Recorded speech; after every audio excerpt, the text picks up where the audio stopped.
Hi, everyone. Thank you so much for joining us for another episode of Community Chats.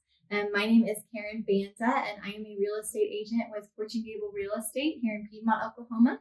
And I am here today with Shalina and Stephen Dixon. They are the owners of Odyssey Martial Arts here in UConn. And so I'm just going to chat with them today and get to know all about their martial arts business and school and give you guys some great information to know. So thank you guys for joining me so much today. I appreciate that. Thank you for the invite. Yeah. So let's start off about learning a little bit about your background. Where are you from originally and what brought you to UConn? Okay. Why don't you go ahead and start? Okay. I'm originally actually from California. Okay. And so I moved here, about 15 years ago.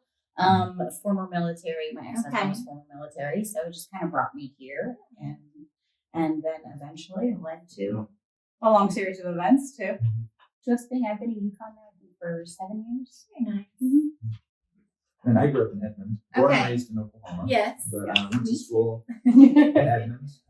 Moved out of Edmond in my late teens / early 20s. Came out to UConn. Been living here ever since. Our business started in Oklahoma City under a different banner, Odyssey Martial Arts. And then March of 2020, we moved from what used to be the Lighthouse, which is now OAC, to our standalone facility in the Village. Promptly 2 weeks after we opened, right after we opened, got shut down for COVID. Reopened, had an official grand opening. June 1st. And then it's been, kind of a struggle ever since to just kind of get the ball rolling again. And then as of February this year, we moved our studio to UConn. Okay, awesome. Very good. Well, I'm glad you guys moved your business to UConn, and hope have you seen, how's it been going since UConn? I mean, you just moved recently to it. So we took some of our students from the Oklahoma City School, about half of them, and they moved with us to UConn. We actually operate out of our house, so we have a 3-car garage that we completely converted into a gym. We have rubber floors, heavy bags, all the gear and everything. Very nice. So the overhead is nice. Yeah. That's nice. Yes. And honestly, the commute is nice. Our school's always been kind of we lean more towards small group sessions more so than the big martial arts community center. So the space we had, it kind of felt big a lot of times with our small classes. One of the biggest things that I've noticed since moving is everything just feels a lot more personal. Good. It feels connected. Yeah, that's a really good word. That's great. That's fabulous.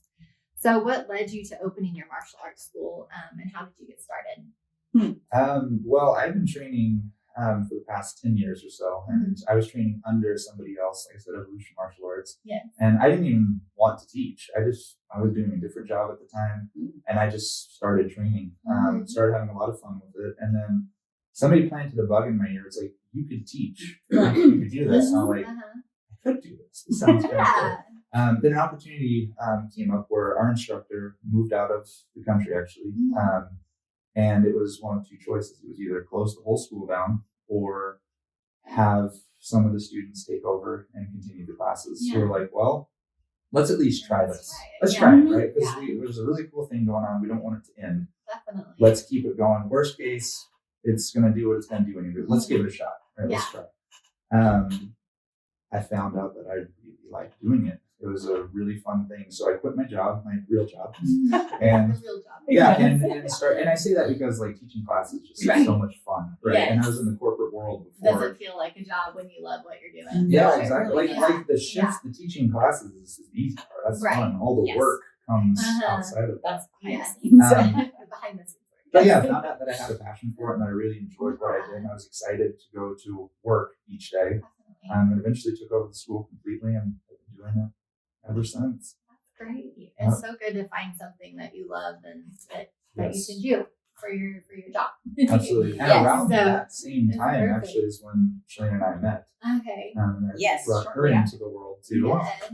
And I have a different martial arts background than he is. I've been practicing for about little over 8 years. Okay. I actually started with Brazilian Jiu-Jitsu, and then through mutual friends that actually trained with both of the schools that we were at brought us together. And I always knew I wanted to teach. Once I found martial arts, I was like, this is the thing I want to do. So for me, it's like having that dream realized. Yes. Just Yes. all aligned for you guys. Yes. That's Very much so. perfect. It's kind of weird. You can do it together too. Yes. Yeah. It's very interesting how like all these major life events just kind of stacked on top of each other and we just forged this path that we're on right now. Yes. All the right doors open up for a reason at the right time. So I that's agree. good. That's amazing. So what has surprised you the most about owning your own business? Everything that's required outside of teaching classes.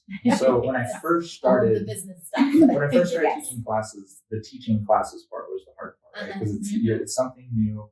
Ultimately, you have to keep people motivated during class, but you also have to make sure that you're providing good training, but keeping people safe. So there's all these different things you have to focus on while teaching class, and that's a lot of stress when you're first learning it. But then once you get kind of into a groove and you start getting comfortable with what you're doing, you start realizing, oh, customer acquisition, the cleaning schedules, all the emails you have to answer, the phone calls. I have to get insurance for this. I have to get equipment. I have to do this. This thing just broke. Now I have to fix like all of the extra stuff behind was very surprising.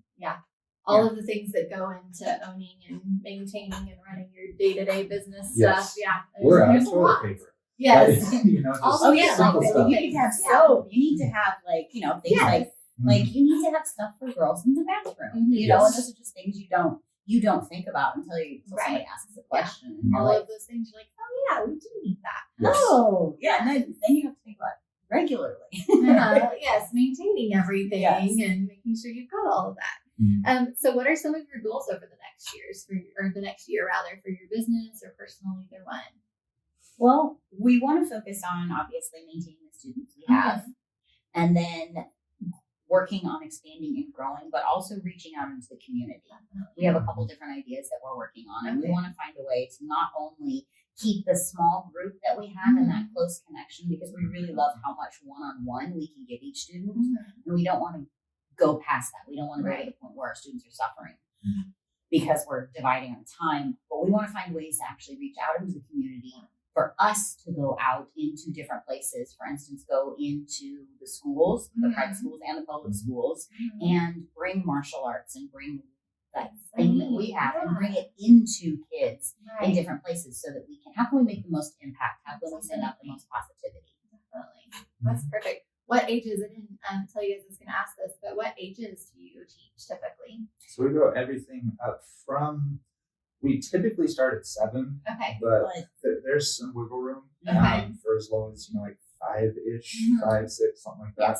But we also teach adults too. So I say, 5 to 65, right? Or 5 to 105, right? Like if you want to move and you want to come play, then come on. That's one of the big things that our teachers have tried to instill in us is that everybody can train. Right? So it's not, you don't have to get fit first before training. You don't have to have previous knowledge before training. Anybody can get something out of training. We can custom tailor to whatever your personal goals are. That's fantastic. Yep. Yeah. So it can be anybody that just walks in and has never done it before and can do it. Yeah. So we've had students with severe mental and physical limitations, right? Where it's like a common class setting just isn't going to work. And what we teach in the curriculum, if we were to promote them based on that, it would never work out. So what we do is we modify curriculums. And for some kids, it's just a matter of pick up your left hand and put it to your right side. Pick up your right hand, put it to your left side, and just working the coordination, working balance, standing on a foot, and then lifting up one foot and reaching out with a hand. Like little things like that that have just had tremendous impact, right? That have nothing to do with fighting. Right. That's amazing. I love that. And you're helping those kids hone in on their skills and learn how to focus and do those techniques that really help them. That's amazing. Absolutely. Well, that's great, guys. Thank you so much for meeting with me today and telling me a little bit about your school and about you.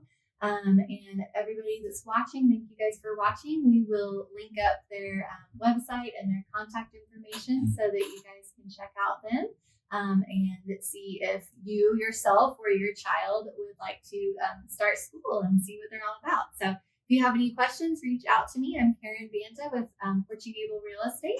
And thanks again for watching. We'll see you next time.